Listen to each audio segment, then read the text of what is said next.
Bon matin tout le monde, ça va bien? Eh boy, vous êtes en forme? J'espère que vous êtes réveillés parce qu'on s'en va dans un passage intéressant, mais peut-être un peu complexe ce matin. Mais on va se préparer pour Pâques. Dans une semaine, on va célébrer Pâques ensemble, puis je veux vous encourager ce matin à prendre du temps dans la parole de Dieu à travers la prochaine semaine, à peut-être aller vers la fin des 4 évangiles, puis à aller relire tout ce moment où Jésus est arrêté, où il va s'offrir en sacrifice, la résurrection. Vous préparez pour Pâques pendant la semaine. Faire quelques lectures bibliques qui vont dans ce sens-là, puis célébrer ça dans votre cœur. Et Pâques, c'est la fête la plus importante pour les chrétiens. Dans l'année, c'est définitivement la fête la plus importante. C'est vrai qu'on aime célébrer Noël, souligner la naissance de Jésus, mais Pâques, c'est une fête qui est là, qui est biblique, et puis qui représente pour nous vraiment tout l'amour de Dieu dans le sacrifice de Jésus, puis dans sa résurrection. Donc, c'est vraiment un moment important pour nous. Et cette année, on a décidé d'aborder Pâques à travers un thème, le thème de la parole. Donc, on le présente en 3 temps. La parole qui meurt, la parole qui se donne, puis la parole qui donne la vie. Et donc, ce qu'on fait, c'est qu'on a comme 3 événements. Ce matin, on voit ensemble la parole qui meurt. Et vendredi qui s'en vient avec Emmanuel Hippolyte, la parole qui se donne. La parole qui se donne parce que c'est à travers le témoignage de l'Évangile, à travers le témoignage de l'Évangile dans nos vies aussi, qu'on apporte ce message de vie-là. Et je vous encourage à vraiment saisir l'opportunité pour être là vendredi soir, puis invitez vos jeunes aussi à venir, invitez des amis à venir. Et puis dimanche matin prochain, on va voir ensemble la parole qui donne la vie. La parole qui donne la vie. La résurrection de Jésus-Christ qui nous a donné sa vie. Tournez avec moi dans Jean 1, s'il vous plaît. Puis je vais juste faire une petite introduction. Jean 1, c'est particulier comme introduction à un évangile. Donc, pour ceux qui ne sont pas familiers, ça vaut la peine de faire une introduction. Dans le Nouveau Testament, dans la Bible, on a 4 évangiles, Matthieu, Marc, Luc, Jean. Et les 4 évangiles nous présentent différentes facettes d'une personne absolument extraordinaire. On n'en avait pas assez d'une. On a 4 évangiles qui nous présentent Jésus, puis différents angles, puis c'est une personne qui est extraordinairement riche. Même on pourrait dire que toute la Bible nous présente Jésus-Christ. Ça serait vrai aussi de dire ça. Mais à travers ces 4 évangiles-là, on a le récit de sa vie ici sur terre, son message, ses enseignements, et chacun des évangiles présente un aspect différent. Puis les 4 évangiles commencent de manière aussi un peu différente. Alors par exemple, l'évangile de Marc commence comme ceci. Commencement de l'évangile de Jésus-Christ, Fils de Dieu. Donc Marc nous situe, il dit, moi je vais commencer avec le début, à peu près en l'an 0 de notre ère, la naissance de Jésus. C'est là que commence l'évangile. L'évangile de Jean, où on va aller ce matin ensemble, commence à peu près avec le même mot, en fait le même mot grec pour commencement, mais c'est un petit peu différent. Jean lui dit, non, moi je vais commencer juste un petit peu plus tôt, un petit peu avant la naissance de Jésus. Au commencement, Dieu. Jean, il dit, si vraiment je dois vous annoncer l'Évangile, puis vous aider à comprendre qui est Jésus-Christ, on va aller avant l'an 0, on va aller au moment de la création de l'univers. Au commencement. C'est le même mot que j'ai. Mais Jean veut nous donner une autre perspective, plus de recul encore sur la personne de Jésus. Et donc, Jean est en train de nous dire, si vraiment vous voulez comprendre la fête de Pâques, si vraiment vous voulez comprendre qui est Jésus-Christ, qu'est-ce qu'il a fait, il faut qu'on aille au début de la Bible, il faut qu'on aille au début de l'univers, parce que Jésus, c'est encore plus que simplement Jésus de Nazareth. Il est plus grand que ça. Et on va chercher à plonger dans cette vérité-là ensemble ce matin. Si vous voulez comprendre qui est Jésus-Christ, sa grandeur de ce que vous allez célébrer à Pâques, il faut remonter jusqu'à la nuit des temps. On va aller dans la prière ensemble avant d'écouter la parole de Dieu. Seigneur Jésus, on est assemblés ce matin en Église, comme chrétiens, parce qu'on était disciples, parce qu'on t'a aimé, parce que nous t'avons connu, Seigneur. Et Seigneur, pour nous, clairement, il n'y a pas de plus belle et de plus grande révélation de la personne de Dieu que toi, Jésus-Christ. Tu es la révélation absolue, parfaite de la personne de Dieu. Ce matin, je te demande de venir nous rencontrer. Alors qu'on est dans cette semaine de préparation pour la Pâque, que dans nos cœurs, nous soyons attentifs, que nous soyons émerveillés, impressionnés par ta personne, Jésus, par ta grandeur, par ta beauté. Viens élever ton nom dans nos cœurs, Seigneur. Seigneur, si quelques personnes ici ce matin ne te connaissent pas personnellement, intimement comme son Seigneur, son Sauveur, viens te révéler. Dans leur cœur, Seigneur, viens te révéler à ces gens, afin qu'ils célèbrent Pâques avec nous comme le moment le plus important même dans l'histoire de l'humanité. Parle à nos cœurs, Seigneur, viens te glorifier, aide-nous à comprendre ta parole, élève-nous, Seigneur, et donne-nous un message à partager. C'est en Jésus-Christ qu'on te prie. Amen. On va écouter la lecture de la parole de Dieu. Le passage biblique de ce matin est tiré de Jean au chapitre 1, versets 1 à 14, dans la Nouvelle Édition de Genève. Donc Jean 1, chapitre 1 à 14, dans la Nouvelle Édition de Genève. Au commencement était la parole, et la parole était avec Dieu, et la parole était Dieu. Elle était au commencement avec Dieu. Toutes choses ont été faites par elle, et rien de ce qui a été fait n'a été fait sans elle. En elle était la vie, et la vie était la lumière des hommes. La lumière luit dans les ténèbres, et les ténèbres ne l'ont point reçue. Il y eut un homme envoyé de Dieu. Son nom était Jean. Il vint pour servir de témoin, pour rendre témoignage à la lumière, afin que tous croient par lui. Il n'était pas la lumière, mais il parut pour rendre témoignage à la lumière. Cette lumière était la véritable lumière qui, en venant dans le monde, éclaire tout homme. Elle était dans le monde, et le monde a été fait par elle, et le monde ne l'a point connue. Elle est venue chez les siens, et les siens ne l'ont point reçue. Mais à tous ceux qui l'ont reçue, à ceux qui croient en son nom, elle a donné le pouvoir de devenir enfants de Dieu, lesquels sont nés, non du sang, ni de la volonté de la chair, ni de la volonté de l'homme, mais de Dieu. Et la parole a été faite chair, et elle a habité parmi nous, pleine de grâce et de vérité. Et nous avons contemplé sa gloire, une gloire comme la gloire du Fils unique, venu du Père. Merci, Jérémie.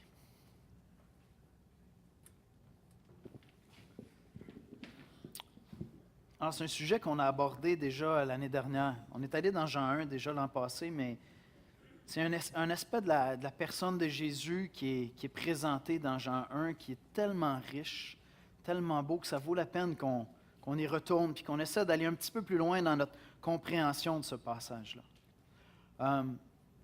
Il faut essayer de se reporter et se remettre à l'époque. Lorsque les premiers disciples, ceux qui allaient devenir des disciples de Jésus, ont rencontré Jésus, soit en l'entendant enseigner, soit en le voyant faire des miracles, ou sa manière d'aimer les gens, d'être accueillant envers les gens. Très rapidement, les premiers disciples ont compris qu'ils étaient en contact avec une personne d'exception. Ça sautait aux yeux. Ils ont dit, « OK, attends un petit peu, là. Il faut s'arrêter, puis il faut écouter ce gars-là. » Ça, c'est clair.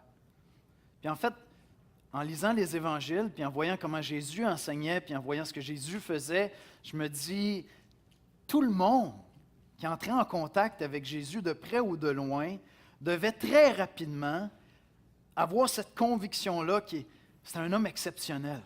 Ça frappait, ça sautait aux yeux, puis j'irais même plus loin, j'oserais dire que, encore aujourd'hui, en 2018, n'importe qui, quelles que soient vos croyances, que vous soyez de n'importe quelle religion, que vous ne croyez pas en Dieu, que vous disiez, moi je suis athée, n'importe qui va prendre les 4 évangiles, qui va commencer à lire les 4 évangiles, Matthieu, Marc, Luc, Jean, je crois qu'encore aujourd'hui, presque tout le monde va dire, OK, peut-être que je ne crois pas à tout ce qu'il y a là, mais ce gars-là était vraiment exceptionnel. Il était vraiment exceptionnel. Alors, pour les premiers disciples qui l'ont côtoyé, puis qui ont marché avec lui, qui l'ont suivi de ville en ville, qui ont entendu à plusieurs reprises ses enseignements, qui l'ont vu faire des choses, qui étaient avec lui constamment, au fur et à mesure, il y avait comme des questions qui venaient dans leur esprit. Évidemment, la première question, c'était, est-ce que vraiment on a le Messie? Parce que voyez-vous, dans l'Ancien Testament, les prophètes des Juifs avaient annoncé qu'un jour, Dieu enverrait un sauveur, un Messie qui viendrait libérer les Juifs, qui deviendrait le roi des Juifs, puis qui les conduirait. Et donc, c'était la première question à laquelle ils devaient répondre. Est-ce qu'il s'agit vraiment du Messie?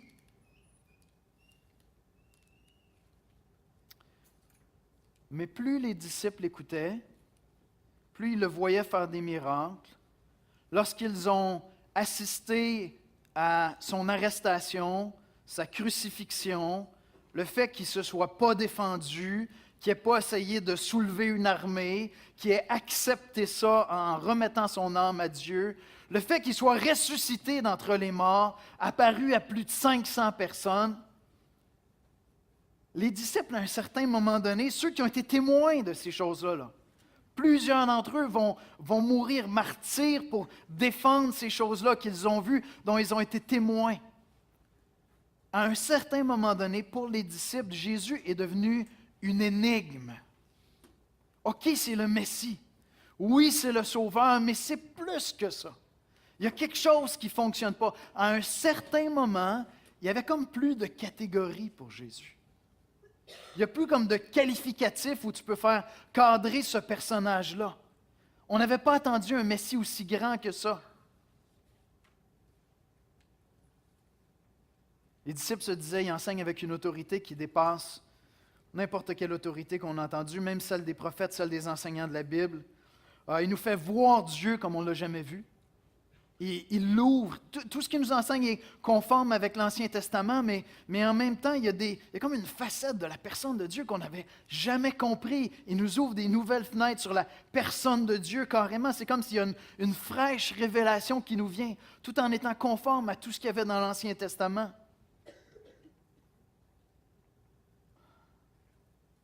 Les disciples se disaient, qui est cet homme qui parle avec l'autorité de Dieu?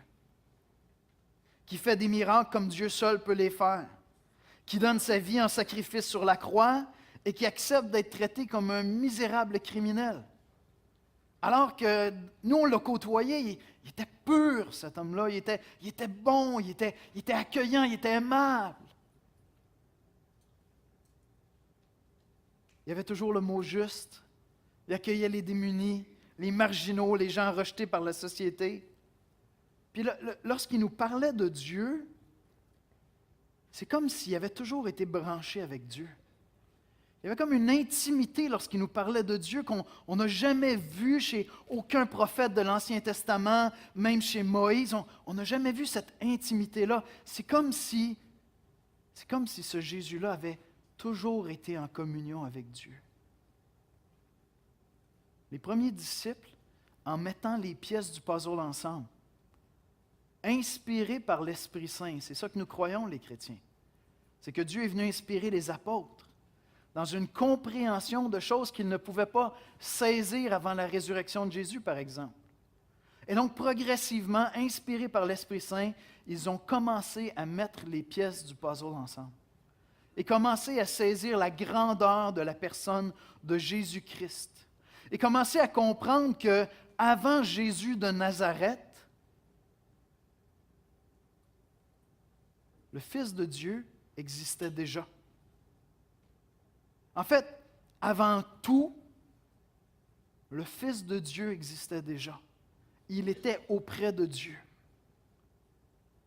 Ils ont commencé à saisir, puis ensuite, conduits par l'Esprit Saint, ils ont rédigé dans les Saintes Écritures cette révélation qu'on trouve ici dans Jean 1, puis ailleurs dans le Nouveau Testament, qui nous aide à comprendre que avant que Jésus de Nazareth naisse, Dieu, le Fils, existait déjà. On parle ici de deux doctrines fondamentales qui sont vraiment au fondement de la vie chrétienne, au fondement de la foi chrétienne, la divinité de Christ et la Trinité. Et c'est de ça dont on va parler ce matin à travers ce passage-là absolument incroyable. Parce qu'on veut, pendant qu'on se prépare à fêter Pâques, prendre conscience de la grandeur de l'amour de Dieu pour nous. Et si ma compréhension de Jésus commence juste avec la naissance de Jésus à Nazareth, il va me manquer un grand morceau de l'amour de Dieu pour nous.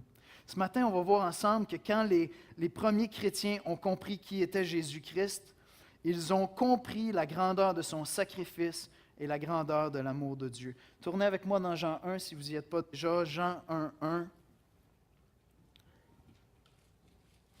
Au commencement était la parole, et la parole était avec Dieu, et la parole était Dieu. Elle était au commencement avec Dieu. La parole éternelle de Dieu. Certains d'entre vous, pendant 2 minutes, là, vous allez avoir l'impression peut-être qu'on fait un peu de la philo. OK? Restez branchés, s'il vous plaît. Parce qu'on ne fait pas de philo ici ce matin. Ce n'est pas de la philo. Il y a des concepts, des fois, qui ont de l'air un peu complexes, mais c'est parce qu'on parle de Dieu. Ça ne peut pas toujours être simple comme à la petite école. L'Évangile est assez simple pour que je puisse la comprendre à l'âge de la petite école. Mais je peux passer ma vie à plonger dans la profondeur, de la grandeur de la personne de Dieu, de la personne de Jésus-Christ, puis m'émerveiller devant la complexité, la richesse, la beauté de Dieu. Et donc, ce n'est pas de la philo qu'on fait ce matin.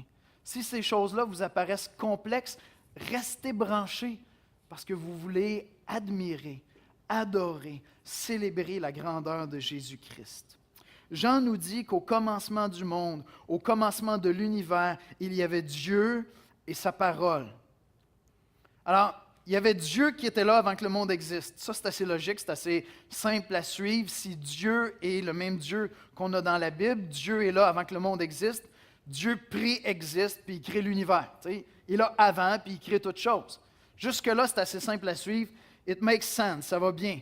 Maintenant, il nous dit qu'il n'y avait pas juste Dieu qui était là, ou pas simplement Dieu qui était là. Il y avait plus que ça au départ. Jean nous dit que Dieu n'était pas seul. Il y avait Dieu et sa parole. Sa parole était avec lui. Rendu là, on n'a aucune idée de quoi il parle. C'est difficile de deviner. Puis encore là, c'est comme ça semble une évidence. Tu sais. Yannick est sur l'estrade, puis sa parole aussi est sur l'estrade. Tu sais, ça va bien. Si je suis là, ma parole est là. Tu sais, c'est avec moi, il n'y a pas de problème. Fait que Dieu était là avec sa parole. Oui, OK, Dieu va parler. Dieu est là, il est avec sa parole. Mais Jean va beaucoup plus loin que ça. Jusque-là, on ne peut pas le savoir. Mais il va beaucoup plus loin que ça. Au commencement était la parole de Dieu, et la parole était avec Dieu, et la parole était Dieu. Elle était au commencement avec Dieu. Voyez-vous, dans les versets qui suivent, on va voir ensemble que ce dont à quoi Jean fait allusion, c'est vraiment au commencement du monde. C'est vraiment à la création du monde. Puis en fait, Jean est en train de faire allusion au premier livre de la Bible. Genèse 1. Il s'en va vraiment au début. Puis il nous dit, oui, la parole de Dieu était là, vous allez le voir. Vous l'avez déjà lu. Vous n'avez peut-être pas pris conscience. Pour les Juifs qui connaissaient déjà la Genèse, vous n'avez peut-être pas pris conscience que lorsque Dieu dit, il y avait plus que simplement des mots qui étaient là. Il y avait une richesse plus grande encore qui était là. Genèse 1, je vous lis quelques versets, juste pour vous remettre en contexte. Au commencement, Dieu créa les cieux et la terre était informe et vide, il y avait des ténèbres à la surface de l'abîme, et l'Esprit de Dieu se mouvait au-dessus des eaux. On ne parlera pas de l'Esprit de Dieu vraiment ce matin. Dieu dit que la lumière soit et la lumière fut. Dieu vit que la lumière était bonne, et Dieu sépara les lumières d'avec les ténèbres. Dieu appela la lumière jour, et il appela les ténèbres nuit. Il y eut un soir, il y eut un matin, ce fut le premier jour. Verset 6, Dieu dit qu'il y ait une étendue entre les eaux et qu'elle sépare les eaux d'avec les eaux. Assez vite, lorsqu'on lit la Genèse, on comprend que Dieu n'a pas créé l'univers dans un laboratoire. Il ne s'est pas fait un petit laboratoire, puis commencé avec des éprouvettes à faire des mix, puis a dit, bon, on va faire des expériences. Dieu crée, en latin, ex nihilo, à partir de rien. Fait que, tu sais, toutes les idées modernes, là, ou pop psychologie de visualisation, là, il y en a un qui peut faire ça, il s'appelle Dieu. Il l'imagine, il conçoit, il le dit, paf, c'est là. Et je n'ai pas besoin de croire que c'était plus complexe que ça pour Dieu. Je n'ai pas besoin de croire ça.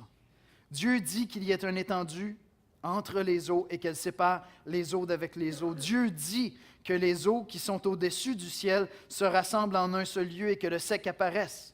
Dieu dit et la chose est. Parce que Dieu est Dieu. Et donc, dans la Genèse, on voit que Dieu crée à travers sa parole.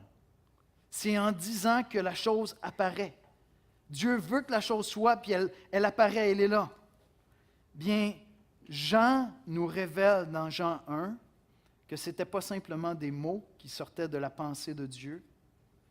Cette parole-là, c'était un être qui était avec Dieu et qui était Dieu. C'était une personne.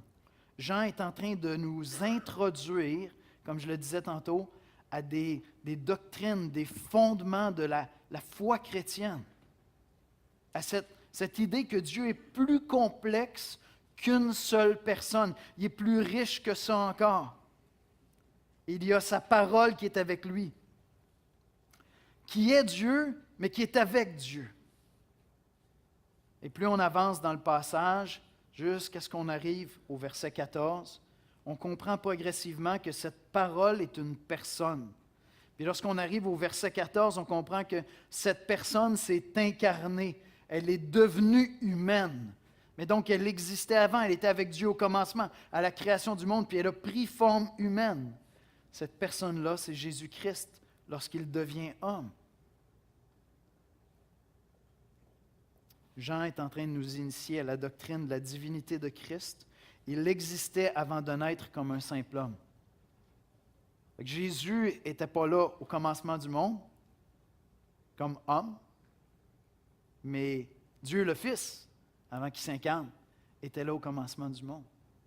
C'est important parce que quand je vais méditer cette semaine sur le sacrifice de Jésus à la croix, ce n'est pas simplement un homme qui est venu.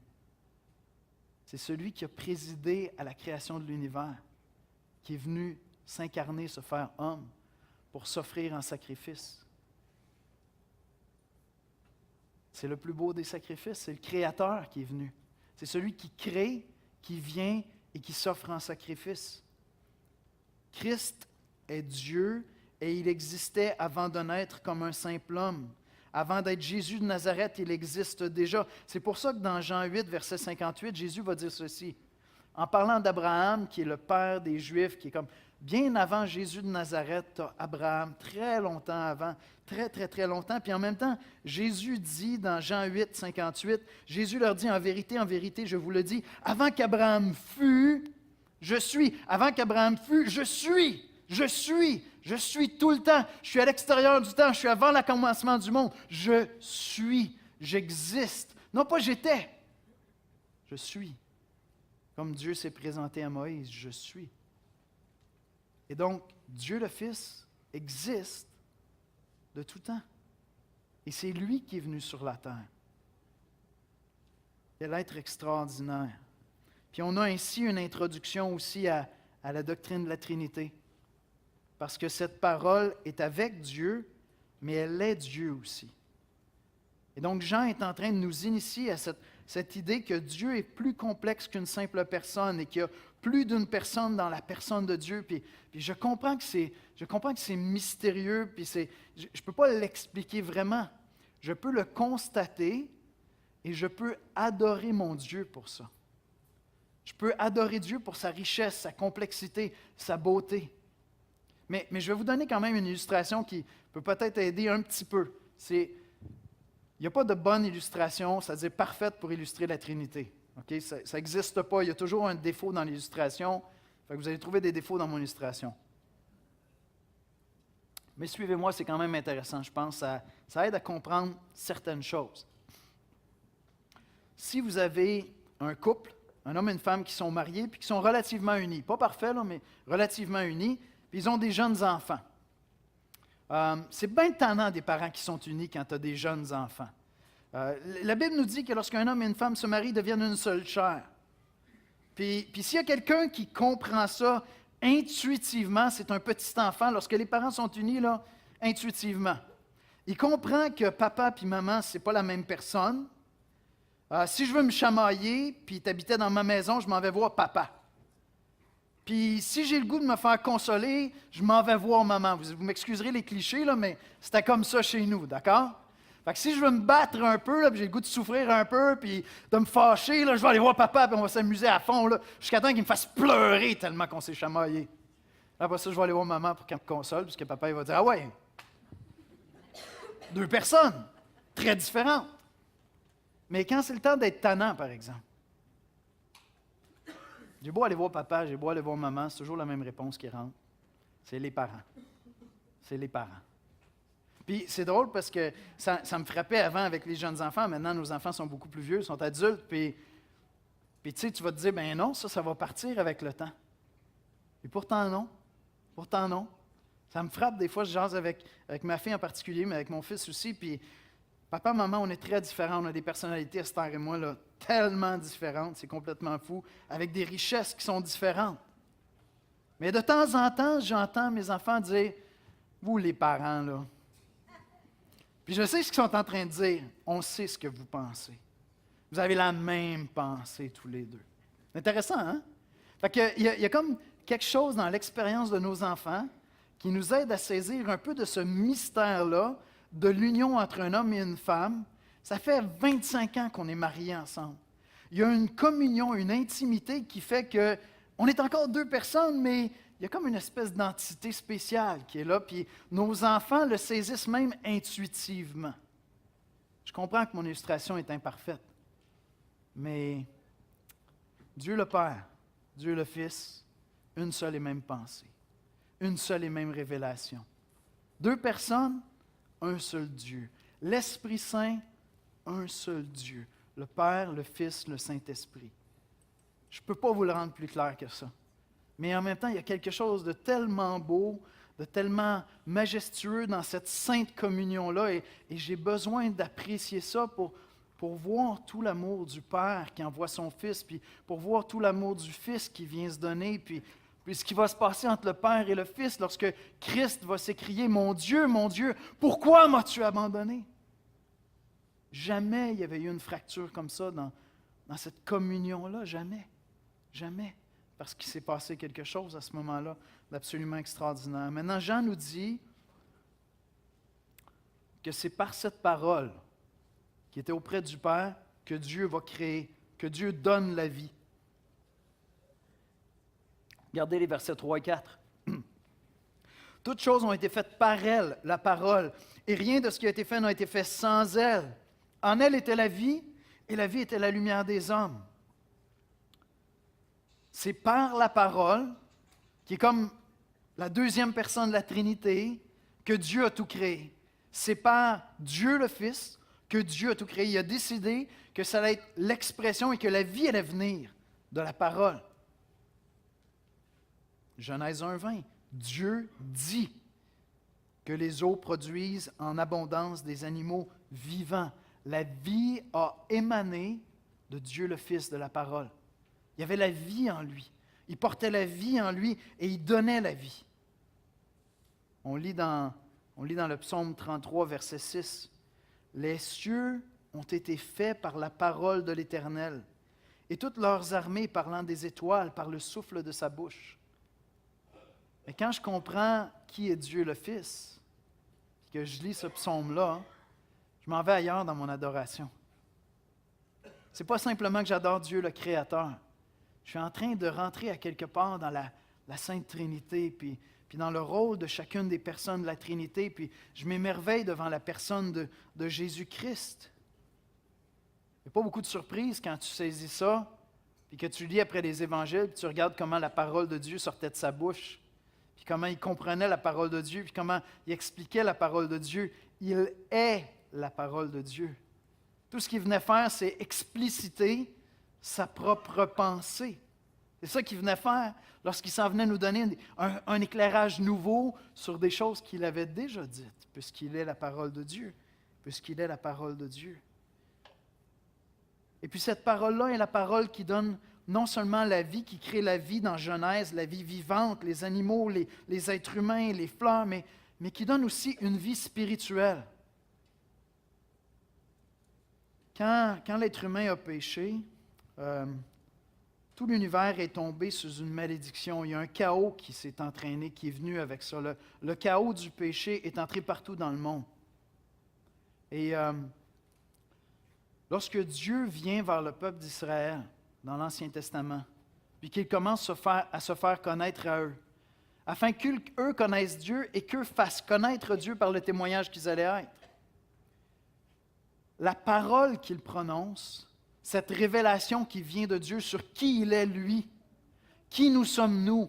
Comment nous, on est appelés à vivre? Comment on est appelés à rentrer en relation les uns avec les autres? C'est ça l'Ancien Testament, c'est ça la parole de Dieu. C'est la parole qui vient de Dieu, qui apporte la vie spirituelle dans le chaos de nos vies. Parce que nos vies sont affectées par le péché. Nos vies sont chaotiques. Chacun d'entre vous, cette semaine, il y a un moment dans la semaine où vous avez probablement dit à l'intérieur ou dit à Dieu, « Seigneur, c'est le fouillis dans ma vie, ça ne marche pas. Viens faire quelque chose avec ça. » Puis ce chaos-là est le fruit, ou en lisant les journaux, n'importe quoi, en voyant des vies autour de vous, ce chaos-là, c'est le péché. Puis à travers tout l'Ancien Testament, la parole de Dieu apporte la vie spirituelle, nous donne de savoir quoi faire, comment agir, comment penser, comment se tourner vers Dieu, comment réagir, comment réformer nos vies, comment apporter de la vie dans le chaos de nos vies. C'est vraiment ça l'Ancien Testament. Alors voyez-vous, la parole de Dieu crée la vie physique dans la Genèse, mais crée la vie spirituelle. Fait que déjà, laissez-moi l'appliquer comme ça. Quand cette semaine, vous allez vivre une épreuve, puis ce qui va venir en vous, c'est une espèce de gros point d'interrogation ou une espèce de soupir, de désespoir ou je ne sais pas quoi. Puis tu sais, il y a comme une confusion qui est là. Tournez-vous vers la parole qui donne la vie, qui donne la vie spirituelle. Puis allez dans les Écritures, puis cherchez dans les Écritures cette vie-là. Parce que la parole de Dieu nous donne la vie spirituelle. Cette semaine, j'ai eu un moment, j'étais tellement découragé. J'ai dû aller dans la prière et dire, « Seigneur, donne-moi un passage. » Je suis allé dans les Écritures, puis j'ai pris un passage, puis j'ai dit, « Seigneur, ça c'est la vérité dans mon chaos à moi. » Je me suis accroché à cette vérité-là. Parce que c'était la lumière, c'était mon phare dans mon chaos. C'est la vie. Et donc, une autre application aussi, ça veut dire que nous, on doit apporter la parole. Si la parole de Dieu crée la vie spirituelle et que nous, on connaît la parole de Dieu, il faut qu'on ouvre la bouche. Il faut que j'ouvre la parole avec mes enfants. Parce que c'est de la parole que vient la vie. Il faut que je leur partage la parole de Dieu quand je suis avec des collègues de travail, quand je suis avec des gens qui vivent dans ce chaos-là. On a besoin de cette parole qui donne la vie. J'ai besoin de parler. C'est drôle, il y a une espèce d'écho à ça, même dans la pensée en général, dans le monde. C'est comme si les gens comprennent intuitivement une toute petite partie de cette vérité-là. Quand ça ne va pas bien, tu n'es pas chrétien, ça ne va pas bien, c'est comme tout va mal dans ta vie. Tu as besoin de quoi? Quelqu'un qui t'écoute? Quelqu'un qui vient juste dire quelques mots? Dire, regarde, ça va passer, c'est juste une journée. Puis avec ces quelques mots-là, c'est vrai, là, chrétien, pas chrétien, ils ramènent de la vie. Ils ramènent de l'espoir. Maintenant, ça, c'est comme un pâle reflet des paroles qui nous sont données ici. Parce que ça, c'est la parole de Dieu, inspirée par le Fils de Dieu, à travers l'Esprit Saint. Et donc, il faut qu'on donne cette parole-là. Puis, ce qu'on voit ensuite, justement, au verset 14, c'est que cette parole-là s'est incarnée. Elle est devenue un être humain pour venir nous faire connaître Dieu. Fait que j'ai la parole éternelle de Dieu qui était auprès de Dieu, qui était avec Dieu, qui est Dieu le Fils, qui est présent depuis toujours avant la création du monde. Puis cette parole-là est la parole qui donne la vie, qui crée la vie. C'est à travers cette parole-là que Dieu a créé l'univers, mais qui nous donne aussi la vie spirituelle. Puis Christ est venu ensuite pour incarner cette parole-là. Pour incarner cette parole-là. Il est venu nous faire connaître en chair, comme être humain, la personne de Dieu comme elle n'avait jamais été révélée avant. Jean 1, 14. Et la parole a été faite chair et elle a habité parmi nous, pleine de grâce et de vérité. Et nous avons contemplé sa gloire, une gloire comme la gloire du Fils unique venu du Père. Voyez-vous, si Jésus, avant d'être Jésus, c'est Dieu le Fils, c'est la parole, il est là depuis la création, il nous parle depuis toujours. Puis il nous révèle Dieu, puis il nous révèle la vie, puis il nous révèle qui on est, puis pourquoi on est sur la terre. Puis c'est comme si après tellement de milliers d'années, c'est comme si Dieu le Fils avait dit, « OK, attendez un petit peu. Là.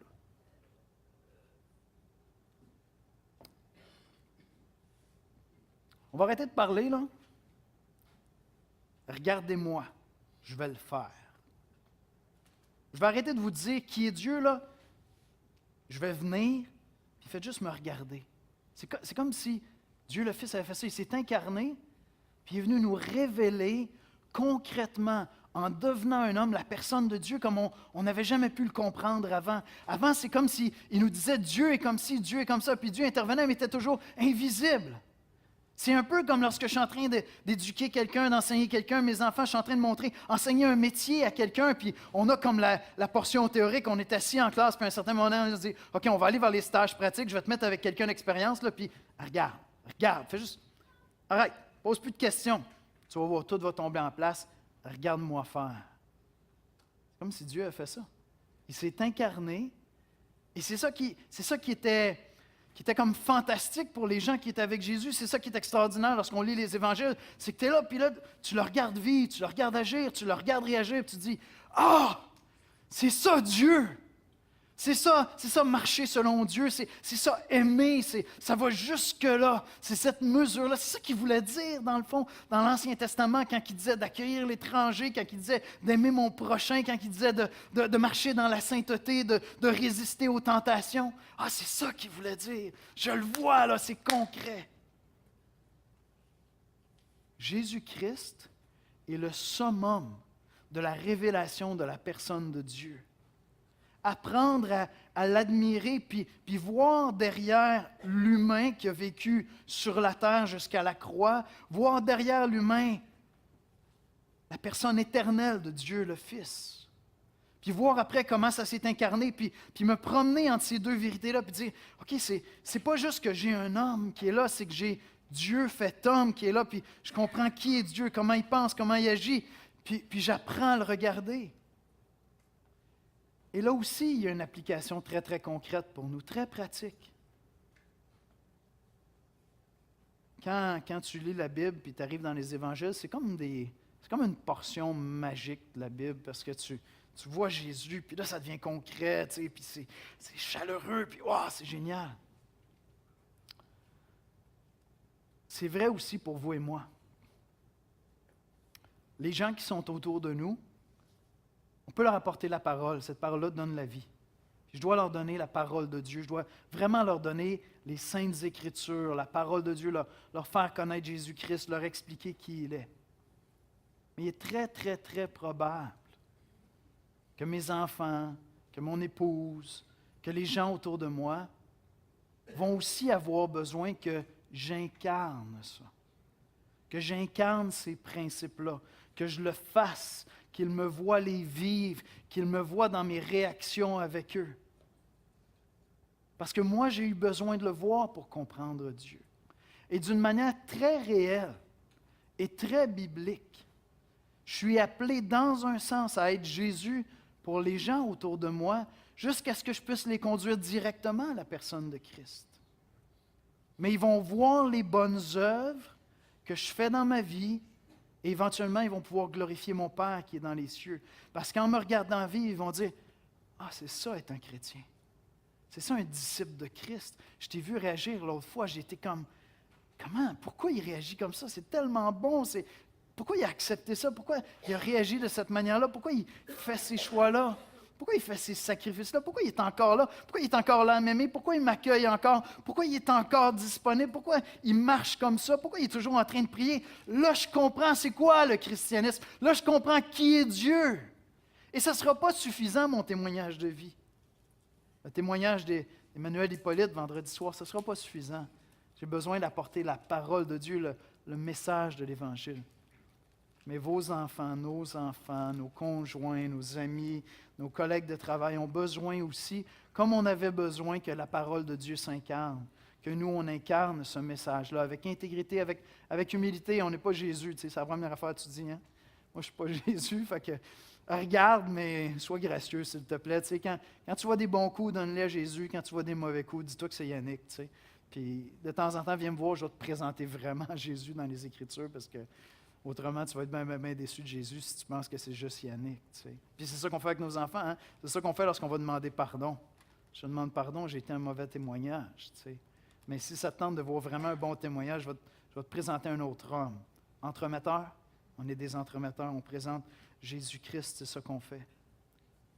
Alors, il s'est incarné, et on arrive à la fin de l'Évangile. À la fin de l'Évangile, où, à un moment crucial, la parole va se taire. La parole va faire silence. Parce que sa mission, c'était de venir sur la terre, nous faire connaître le Père, puis à un certain moment donné, se taire complètement. À la toute fin de l'Évangile de Jean, à la toute fin de l'Évangile de Jean, Jean 19, 25 à 30, je vous lis ça.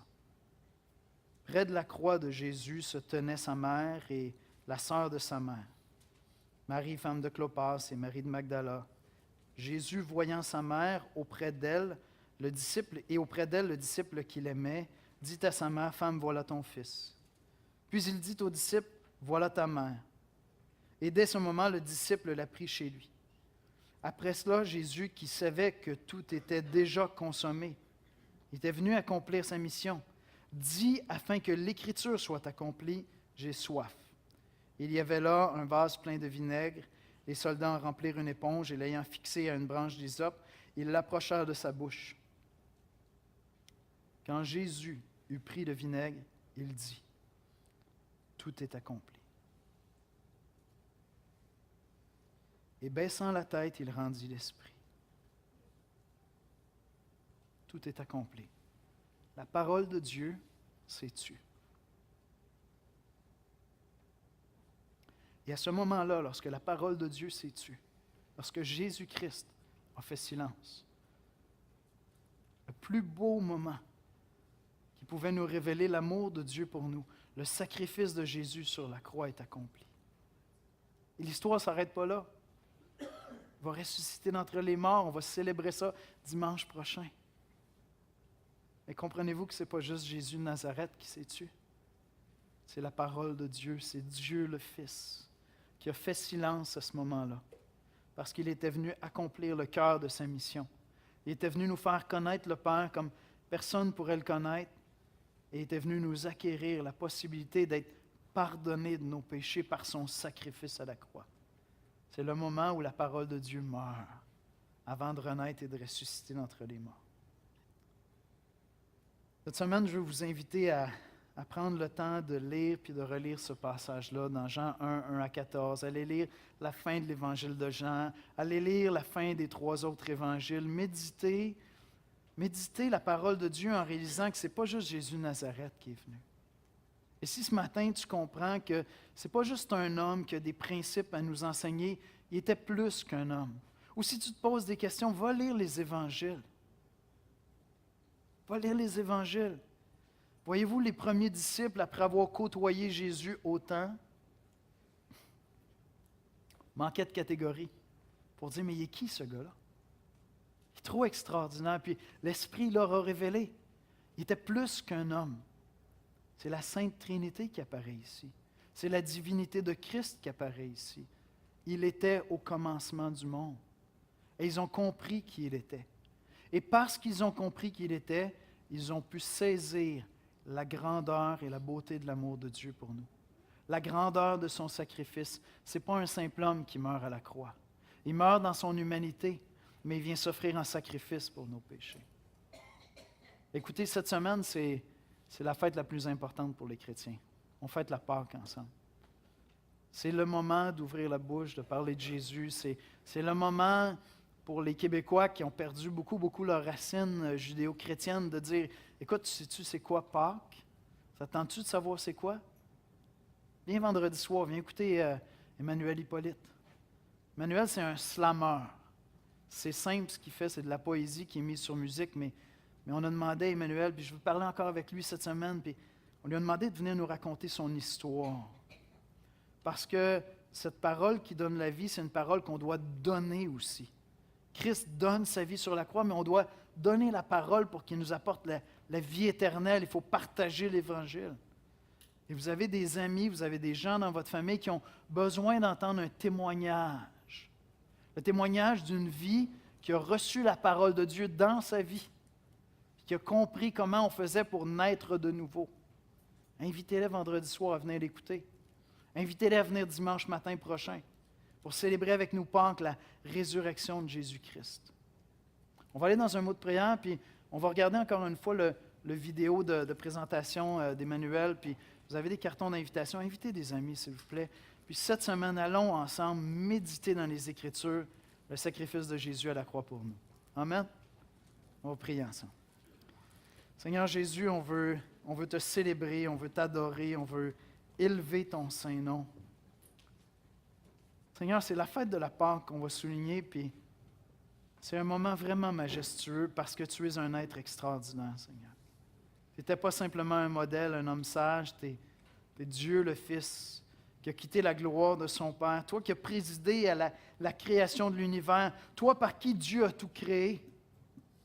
Seigneur, cette semaine, on veut aller boire ta parole en sachant que c'est toi qui parles, Dieu le Fils, à travers chacune des pages de la Bible.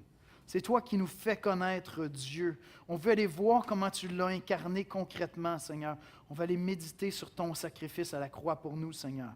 Ce moment où tu as fait silence, puis tu as accepté de prendre sur tes épaules le poids de nos péchés, Seigneur.